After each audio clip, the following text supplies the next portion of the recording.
কেন করবেন না? আপনারা জানেন আমরা বিগত স্বৈর শাসকের আমলে কি জন্য এই স্কুলগুলো পাইনি।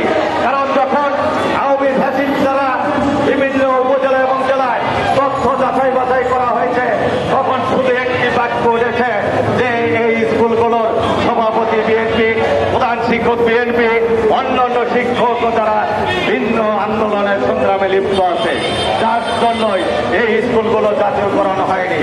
আজকে সেই সুযোগ এসেছে। জুলাই আগস্ট গণঅভ্যুত্থানের মধ্য দিয়ে আমরা হারানো গণতন্ত্রকে আবারও ফিরে পেয়েছি। সেই গণতন্ত্রের হাতিয়ার হিসাবে ইনশাল্লাহ অচিরেই তারেক রহমান আপনার আমার মুখের দিকে তাকিয়ে বাংলাদেশ বেসরকারি জাতীয়তাবাদী বেসরকারি প্রাথমিক বিদ্যালয়ের আন্ডারে সমস্ত বিদ্যালয়গুলো জাতীয়করণ করবেন এবং ঘোষণা করবেন, সেটা আমরা মনে প্রাণে বিশ্বাস করি।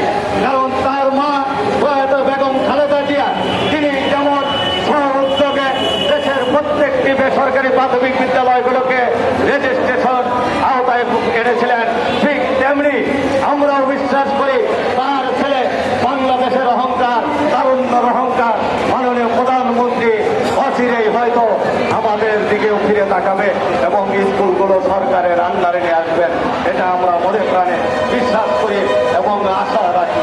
প্রিয় সহযোদ্ধারা, ইতিমধ্যে আপনাদের মাঝে সংগ্রামী উপদেষ্টা মহোদয় এসেছেন। আমি আর বক্তব্য দীর্ঘায়িত করব না। পরিশেষে সবার সুস্বাস্থ্য এবং দীর্ঘায়ু কামনা করে আমি আমার বক্তব্য শেষ করছি।